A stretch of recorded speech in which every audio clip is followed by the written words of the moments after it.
နေ့မှာတော့မြန်မာနိုင်ငံရဲ့ထူးခြားအံ့ဖွယ်ဖျားများကတဲကတဆူဖြစ်တဲ့နှီးဖျားသမိုင်းကြောင်းကိုတင်ဆက်ပေးသွားမှာဖြစ်ပါတယ်။ဖျားရဲ့ထူးခြားချက်ကလာမန်ဖျားတဲ့လူကြောက်တန်ကြီးတင်သားနဲ့ထူးစစ်ထားတာမဟုတ်ပဲနှီးဝါအပြင်စနစ်တကျရေလုပ်ပူဇော်ထားခြင်းဖြစ်ပါတယ်။နှီးဖျားပြုလုပ်တဲ့ပြည်သူကဆရာကြီးကတော့လုံးအုံဆိုင်ကချီလိမ့်မြို့နယ်ဝေးလီလန်ရွာကဖြစ်ပါတယ်။စီရင်ချမ်းသာမရွေးဒီတစ်ချောင်းဝါရပြင်လူတန်းပူဇော်ခြင်းဖြင့်တရားတော်ဖြစ်ခဲ့ကြပါတယ်။ဒီဘီယာစတဲ့ရဲလုံစင်ကစင်ကောင်းကြီးကျောင်းလိုက်ထဲကညောင်မင်းအောက်ကယာယီစံကျောင်းတော်မှာရဲလုံပူဇော်ခဲ့တာဖြစ်ပြီးဝါနီအလုံးပေါင်း84,000နဲ့1366ခုဒေါ်လာကစပြီးပြာစုလမှာပြီးစီးခဲ့တာဖြစ်ပါတယ်။တလအတွင်းရဲလုံပူဇော်မှုပြီးစီးခဲ့ပါတယ်။တတင်ရဲလုံရဲ့နေ့မှာပဲမြင်းကလေးကြီးပြင်းထန်စွာလွတ်ခတ်ခဲ့ပါတယ်။ရဲလုံစင်မှာလည်းညောင်မင်းရဲ့ရှေ့ကိုင်းမှာအခါမဲ့အတီး84လုံးသီးရဲ့ထူးခြားအံ့ဩဖွယ်ဖြစ်ခဲ့ပါတယ်။1368ခုနှစ်ကစုံလာပြည်နေ့မှာဗရမ ्या တောင်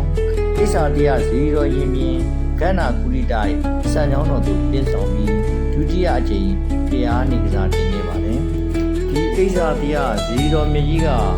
ရုံလေးမျိုးနဲ့ပေါင်းတော်ကြီးရွာဗရမ ्या တောင်တော်မှာရှိပါတယ်။ရှေးအောင်ဖျားတဆူဖြစ်ပြီးပကံခိတ်ကနွယ်ထာမင်းအမတော်စောမွန်နာတို့နဲ့ဆက်နွယ်တယ်လို့ပြောကြပါတယ်။ကိစ္စတရားဇီရောမြကြီးကိုအဟောင်းပြုပြင်အသစ်တည်ဆောက်တာယခုနဲ့ဆိုရင်3ချိန်မြောက်ရှိခဲ့ပြီဖြစ်ပါတယ်။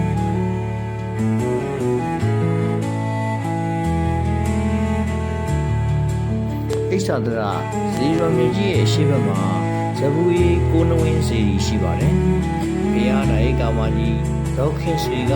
လူကန်းနဲ့ထူတန်းခဲ့တာဖြစ်ပါတယ်။ဇဘူရီကိုနဝင်းစီတော်ကို24ရက်ဒလ2016ရက်ဒီနေ့ငွေနေ့နေ့နဲ့9:20မှာအုံမြင့်တော်စီခဲ့ပါတယ်။21ရက်9လ2026ရက်နေ့နေ့နဲ့9:00မှာစိန်မှုတော်ငှက်မျက်နှာရွှေရီတော်တင်ရင်ကိုပြုလုပ်ခဲ့ကြပါတယ်။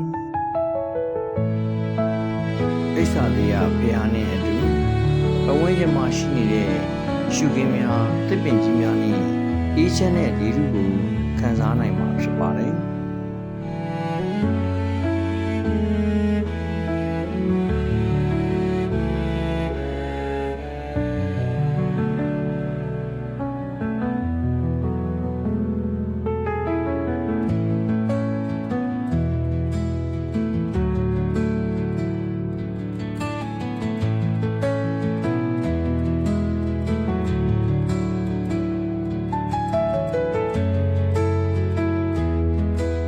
ဒီနဲ့ရေလောက်ထားတဲ့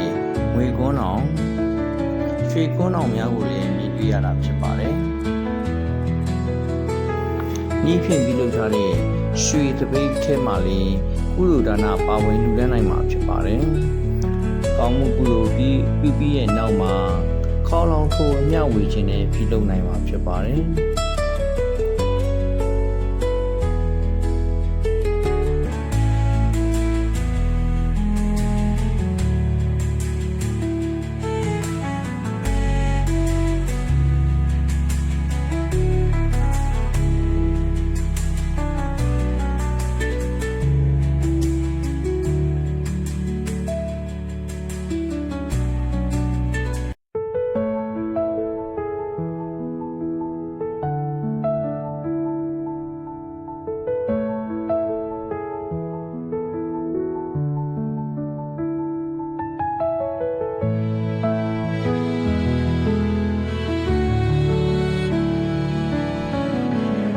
ဗိမာန်တော်ကိုမြင်တွေ့နေရတာဖြစ်ပြီးကြောက်တောင်မှာလည်းဓာတ်ပုံအလားဓာတ်ပုံများကိုတဝါကြီးရိုက်ကူးနိုင်မှာဖြစ်တဲ့အတွက်ကြောင့်ဒီကြောက်တောင်ကိုလည်းဝင်ရောက်လက်ပတ်ခဲ့စေသူတွေပါတယ်ဆိုတဲ့အကြောင်းပြောကြလိုပါတယ်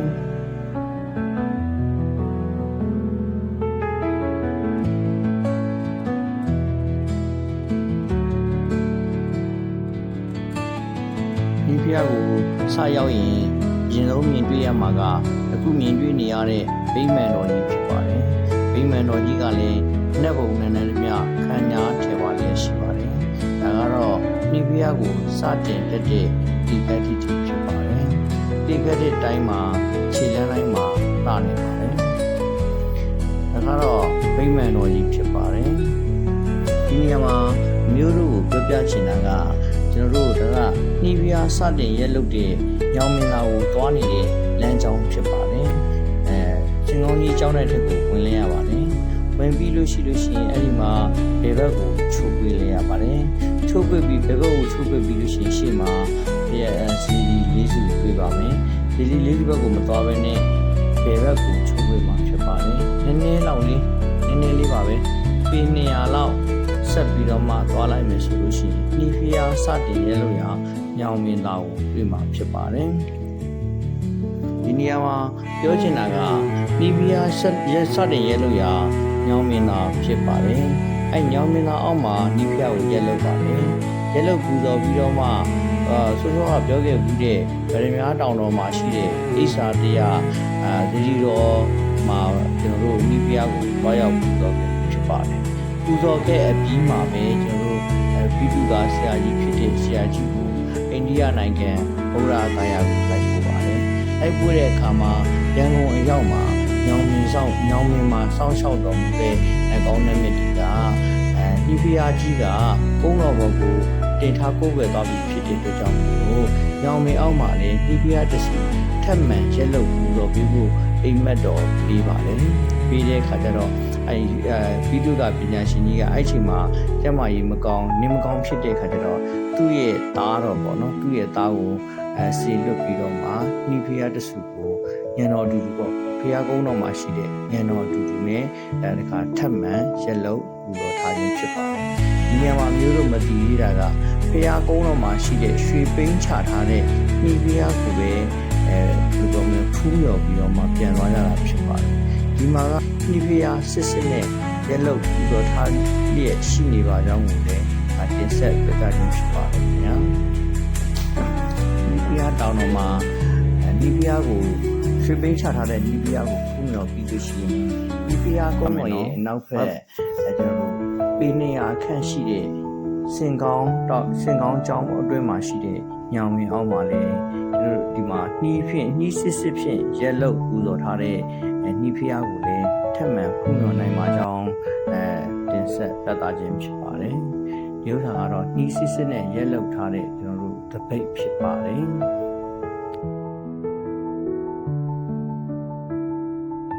နှီးဖျားပြုလုပ်တဲ့ဘီတုကာဆရာကြီးလုံးအောင်ဆိုင်ဖြစ်ခုမြင်တွေ့နေရကတော့နှီးဖျားရဲ့တောင်တော်ရဲ့အရှိဘက်ကသဘာဝရှုခင်းနေဖြစ်ပါတယ်အခုမြင်တွေ့နေရကတော့နှီးဖျားရဲ့မြောက်ဘက်မှာရှိနေတဲ့ကြောက်တောင်သဘာဝရှုခင်းဖြစ်ပြီးဓာတ်ပုံဝါရောက်ရိုက်ကူးနိုင်မှာဖြစ်ပါတယ်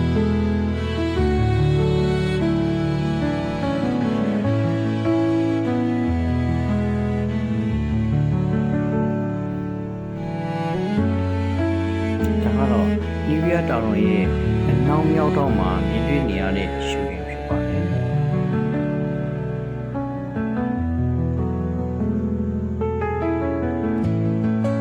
နှီးဖျားရဲ့အနောက်ဘက်မှာခုမြင်တွေ့နေရတဲ့တင်ဆက်ဝဂီ9ဝါကိုမြတ်စွာဘုရားရှင်ကတရားဥဟောကြားနေတဲ့ပုံပဲဖြစ်ပါတယ်သူရဲ့နောက်မှာတပ်ဝင်လျာလာတဲ့ဗကြီးကိုလည်းမြင်တွေ့ရမှာဖြစ်ပါတယ်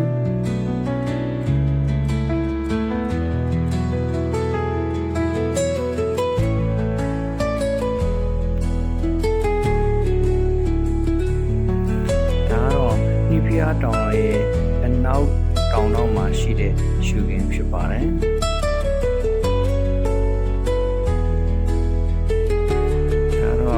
အိဆာတရားစီရီတော်မြတ်ဖြစ်ပါတယ်